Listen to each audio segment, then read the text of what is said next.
Hello बच्चों लोग, मैं राजन कुमार मुजफ्फरपुर बिहार से। तो कैसे हैं आप सभी लोग? उम्मीद है कि आप लोग स्वस्थ होंगे, मस्त होंगे और पढ़ाई आपका जबरदस्त चल रहा होगा। कल के वीडियो में हम लोग बात किए थे एक बहुत ही सुंदर टॉपिक का नाम था एटिमोलॉजी। तो अब तक हम लोग दो टॉपिक को कंप्लीट कर लिए हुए हैं। अगर आप इस वीडियो में डायरेक्ट आए हैं तो पहले आप ऑर्थोग्राफी को, एटिमोलॉजी को पढ़ लीजिए, पिछल का जो भी क्लासेज है उनको, तब आइए, मजा आएगा। ठीक है, चलिए।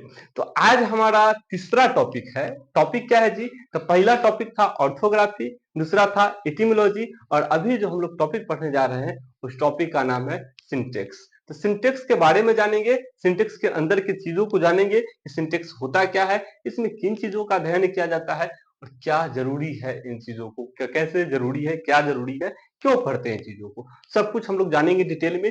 तो आइए चलते हैं बोर्ड पे और वीडियो के लास्ट तक आप बने रहिएगा। सेंटेंस के बारे में, सिंटेक्स के बारे में सब कुछ आपको बहुत बढ़िया से पता चलने वाला है। तो जानते हैं, आइए। टॉपिक है सिंटेक्स, क्या होता है। ठीक है, सिंटेक्स तो डिफिनेशन कहता है, syntax is the discipline in which we learn all about the sentence. ये इसका डिसिप्लिन है।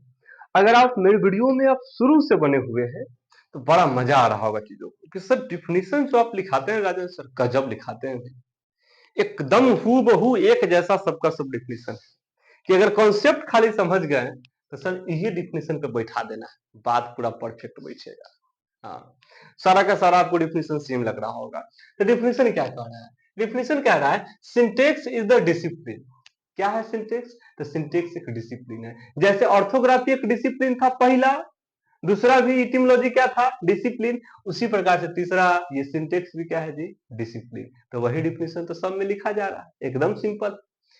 इन विच, इन विच मतलब जिसमें, बी लर्न, बी लर्न मतलब हम सीखते हैं। क्या सीखते हैं? तो ऑल अबाउट द सेंटेंस, सभी कुछ किसके बारे में? सेंटेंस के बारे में। तो ऐसा टॉपिक जहां पे सेंटेंस के बारे में हम सब कुछ सीखते हैं उसी को सिंटेक्स कहा जाता है। ऐसा टॉपिक जिसमें लेटर्स के बारे में सब कुछ सीखते हैं उसको ऑर्थोग्राफी कहते हैं। ऐसा टॉपिक जिसमें वर्ड्स के बारे में सब कुछ सीखते हैं उसको एटिमोलॉजी कहा जाता है। इन द सेम वे ऐसा टॉपिक जिसमें सेंटेंस के बारे में सब कुछ जानते हैं उसको सिंटेक्स कहा जाता है। समझ में आ रहा है? अब बात यहाँ पे ये आता है कि सर सेंटेंस क्या होता है। तो इसे आते इसको भी, इसको भी बता ही देते हैं, सेंटेंस क्या होता है। तो देखिएगा, सेंटेंस का डिफिनेशन क्या कहता है। अ ग्रुप ऑफ, इसका डिफिनेशन है a group of words which has a significant meaning. क्या कहा जा रहा है? A group of words which has a significant meaning is known as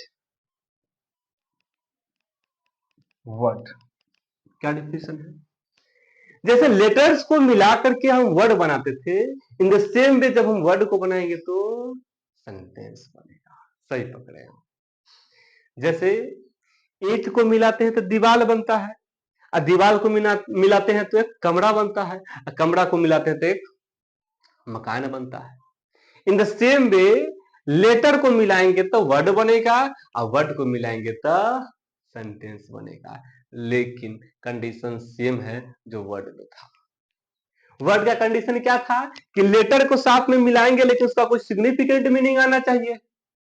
ठीक उसी प्रकार से सेंटेंस का कंडीशन है कि वर्ड को साथ में मिला तो देना है लेकिन उसका कोई सिग्निफिकेंट मीनिंग आना चाहिए, तभी हम उसको वर्ड कहेंगे। अच्छा, एग्जाम्पल में हम आते हैं तो इस चीज को आप थोड़ा ज्यादा बेटर तरीके से समझिएगा। एक एग्जाम्पल है दिस। दिस क्या है जी? तो वर्ड है, लेटर से जो मिलकर बनता है वर्ड है ना कहलाता है। तो टी लेटर, एच लेटर, आई लेटर, एस लेटर, तीनों चारों मिल गया तो क्या हो गया? वर्ड। इज क्या है जी? यो वर्ड है। माई क्या है? यो वर्ड है। अब बुक क्या है जी? यो वर्ड है। This word, is word, my word, book word सब ग्रुप में आ गया, तब दिस नहीं है, इज नहीं है, माई नहीं है, बुक नहीं है। ऐसे नहीं पढ़ेंगे। दिस ऐसे नहीं पढ़ेंगे, इज ऐसे पढ़ेंगे, माई बुक ऐसे पढ़ेंगे नहीं, ऐसे पढ़ेंगे दिस इज माई बुक। समझिएगा, अगर एक एक पढ़ रहे हैं तो वो वर्ड है, ग्रुप में साथ में चीजों को ले आए तो ये सेंटेंस हो गया। तो सिंपल सा बात नहीं है, लेटर्स का ग्रुप वर्ड, वर्ड का ग्रुप सेंटेंस। लेकिन अंतर होना चाहिए, कंडीशन होना चाहिए, मतलब होना चाहिए। अगर कंडीशन नहीं है, मतलब नहीं है, सिग्निफिकेंट मीनिंग नहीं है, तो कितनों बड़का वर्ड का ग्रुप बना ले सेंटेंस नहीं हो सकता है। जैसे शुरू में आपको बताए थे कि लेटर्स का कितना भी बड़ा ग्रुप हो, अगर उसका कोई मीनिंग नहीं है तो वर्ड नहीं है। ठीक उसी प्रकार से वर्ड्स का कितना ही बड़ा ग्रुप हो, अगर उसका कोई मीनिंग नहीं है तो सेंटेंस नहीं है। देखिए, दिस वर्ड है, इज वर्ड है, माई वर्ड है, बुक वर्ड है, साथ साथ मिला दिए दिस इज माई बुक, और इसका मतलब क्या निकलता है, इसका सिग्निफिकेंट मीनिंग क्या निकलता है जी? तो यह मेरा किताब है, यह मेरी पुस्तक है। तो इसका कोई सिग्निफिकेंट मीनिंग निकल गया, and that's why we can see that sir it is a sentence because we are finding that each and every quality are exist in this sentence which is related to sentence। समझ में आ रहा है? एक और जो है example है, आपको देखना है। he is my friend, वह मेरा दोस्त है। ही क्या है? वर्ड। इज क्या है? वर्ड। माई क्या है? वर्ड। फ्रेंड क्या है? वर्ड। सब साथ में मिल गया, ही इज माई फ्रेंड, क्या हो गया जी? सेंटेंस हो गया। क्या हो गया जी? सेंटेंस हो गया। इसको हम सेंटेंस कह सकते हैं। अच्छा, एगो वर्ड है माई इज दिस बुक। अब देखिए, क्या ये सेंटेंस है? जी हाँ सर, वर्ड से मिलके बना हुआ है। माने ये तो पहला स्टेज ना, फाइनल स्टेज क्या होता है कि इसका कोई सिग्निफिकेंट मीनिंग आना चाहिए। क्या सिग्निफिकेंट मीनिंग आ रहा है? न सर। क्या इसका मतलब? माई इज दिस बुक, कोई मतलब नहीं, मतलब ये हमारा सेंटेंस नहीं है। क्या बात समझ में आ रहा है? सर बात ये समझ में आ रहा है कि वर्ड का ग्रुप और जिसका कोई सिग्निफिकेंट मीनिंग है उसी को हम सेंटेंस कहेंगे, अन्यथा किसी को सेंटेंस नहीं कहेंगे। तो मतलब फाइनल बात क्या कहना चाह रहे हैं राजन सर आप? फाइनल बात हम ये कहना चाह रहे हैं कि वर्ड का ग्रुप हो ये बात उतना मायने नहीं रखता है, लेकिन उसका कोई सिग्निफिकेंट मीनिंग आए ये ज्यादा मायने रखता है। जैसे कि देखिए, सिग्निफिकेंट मीनिंग आ रहा है यह मेरा बुक है, ही इज माई फ्रेंड, वह मेरा दोस्त है, इसका कोई सिग्निफिकेंट मीनिंग नहीं आ रहा है, ये सेंटेंस नहीं है। तो यहाँ पे एक और बात आता है कि सर क्या सिंगल वर्ड को हम सेंटेंस कह सकते हैं? तो ये बात का डिस्कशन हम लोग आगे के वीडियो में करेंगे, लेकिन हम आपसे पूछते हैं कि क्या सिंगल वर्ड को हम सेंटेंस कह सकते हैं कभी कभी? अगर कह सकते हैं तो कमेंट में आप यस लिखिएगा। और आज के इस वीडियो को हम यही रहने देते हैं और आपके इंतजार में रहेंगे कि कितने लोग वीडियो को लास्ट तक देखे हैं और कितने लोग इस बात को समझे हैं।